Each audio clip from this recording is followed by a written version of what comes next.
Welcome to the Creative Life Story Work podcast, where we explore how a creative approach to life story work can help children and young people who are in care make sense of their past and build a brighter future.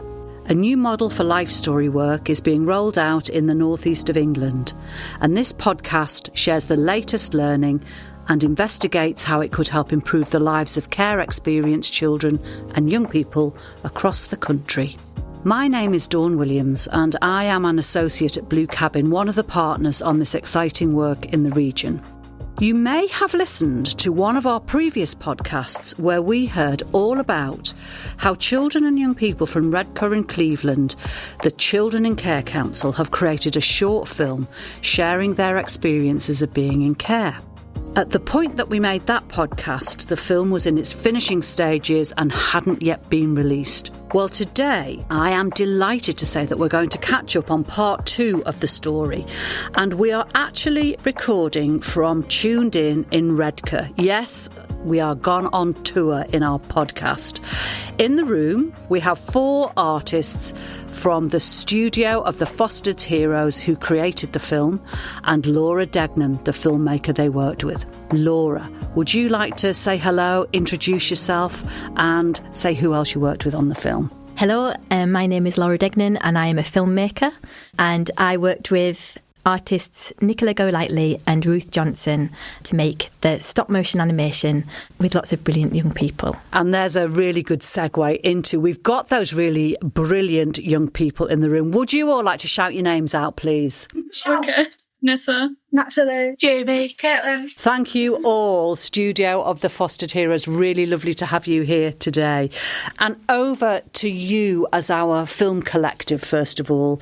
It probably feels like quite a long time ago now that you made your film. What can you remember about making it? What were the best bits that you remember about making the film? I think the best bits of making the film were being a group to work together and then share our stories. So we would split into different groups to do different activities. So one group would say one idea and then another group could make another one. So whilst one group was working on one scene, another group can work on another. And then also help each other through it. So sounds like a real group effort. Anybody else remember anything different? Any other bits of it? Could be anything that you did in the making of the film. What else do you remember? Yes. I like how everyone find out how people had all different experiences being in care, being care experience, but could still all relate to each other. I think that helped a lot with teamwork. Yeah. And can you say a bit more about how you did that? What did you do to find out those stories? I remember there was a part in the film, there's these little speakers and people are sharing their stories on the film. And it's just really interesting to see different experiences. I remember that bit in your film because it was different devices, wasn't it? And then you could see them moving on the film. Yeah, I really like this. Which bits of the film, now that it's been made, which parts of the film are you most proud of? For example, was when we made the bridge with the shoes off. Oh, say a bit more about the bridge with the shoes on, because I think that might be my favourite part. So we had 2 people who were making the bridge, and then we had the shoes. We would try move them so they both crossed over. Yeah, and that helped to show that support, to show the support from other people can help others' journeys, because they were linking the hands to show the bridge. Because we were making maps. And we had to show transport. And so I decided to do walking and just footsteps. And it takes lots of footsteps. It's it's the main thing in the film, because there's footsteps all the time. And then it just shows how other people can support you. And if someone puts if they think about how we feel, that's quite good, because I forgot what the saying is, but it's something to do with shoes and stuff, so that's quite good to do with ours as well. So walking in somebody else's shoes. Yeah, because that's to do with that as well. It's it's showing how we live Yeah, you're painting a really lovely picture of how one person's idea then gets taken on by the rest of the group, and then there's the picture of the bridge with the support at each side of it, and how that's like a golden thread that's gone through all of your thinking. It's really fantastic insight into your creative process as a group. And it led to everybody designing their own trainers and thinking about what their, footprint looked like, and it all stemmed from that one line in that session. So from one line, those footsteps are all the way through the film right until the very end, aren't they? Lovely to think how the stories that you were making, and then you managed to translate that into the piece of animation as well. Laura, what was your role in the creation of this film? Because we've heard that there was 2 other artists on there as well. So what was your particular role? Well, I was there from early in the process to, first of all, show the young people different options of what a film could look like, and then to hear back from them the favourite bits, the bits that inspired them, and ultimately the sort of film that the young people wanted to make. And it was stop motion animation that really spoke to all of the young people in the room, actually. And this idea of us creating images and using our own bodies and the things that are important to us to be able to move them across a canvas to create a story that felt really personal to all of the young people. So I was there through the idea stages. So we were a team. The whole room, everybody in the room was working as a team to generate ideas alongside Ruth, the writer. And then I came in one week with some tripods and some iPads and a stop motion program on those iPads, and showed the young people how to use a very easy stop motion animation app. And I brought with me some pencils, body pencils or body crayons, where you could actually draw things on your own hands and bodies and arms, it turned out. And then some cardboard so that the young people could cut things up. And then they just used some of the ideas that they'd already been thinking about, some of the themes that were important to them as a starting point. And they just started to draw on their arms, draw on their hands, and to use those on the canvas to create these stop motion animations. And that was the start of me working alongside the young people to help them make their own stop motion animation. By the end of that session, one of the young people had come up with an idea about footsteps and about how it takes many footsteps to work our way to love. And again, that really spoke to everybody in the room. It was a really powerful statement alongside really powerful visuals. And they became the springboard, the spine for the rest of the process. And then it became about chatting to the young people with microphones switched on so that we could all gather more information, more of their ideas, and then to sit and actually make the bits that we wanted to go on the canvas to visually say everything that the young people really wanted to say, not only in words but in images. And that was my key role, to assist them to do that. And then to look at storyboards and to think about, OK, we've got all of these brilliant things that we want in the film.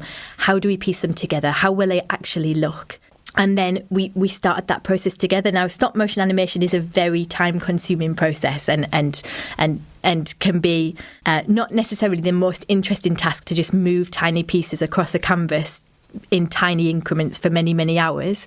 And so instead, what we did is the young people made all of the decisions about what each part of the film would look like. They made all of the bits. They started the stop motion process. And then myself and artist Nicola Golightly, we just brought their vision to life by continuing to move those bits of paper across the canvas to create this stop motion animation. And then once we had that, we came back, we got some feedback, we heard from the young people what was missing, what they wanted to change slightly, what we still needed to add in. We came back and we took some photographs of the young people jumping in the air and being joyful in all sorts of different ways so that we could use those photographs in the stop motion animation. And then there was a session where Ruth came with a microphone, and together everybody created sound effects so that not only were the young people making the words and the images and deciding on how the whole thing would look, but they actually designed all of the sounds that then went into the film as well. If you're enjoying the show, Please help us spread the word by telling a couple of friends or sharing your favourite episode on social media. If you're listening to this episode on Apple Podcasts, Spotify, Podchaser, Stitcher, Castbox, Podcast Addict, Good Pods, Acast, Amazon or Audible, please take a few seconds to rate our show. It really helps others find the podcast.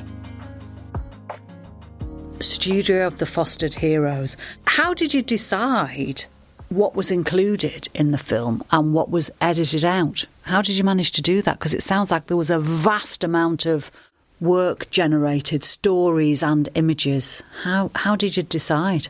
We picked like the best ones. Like if we had an idea, then we would all say like our opinions on that.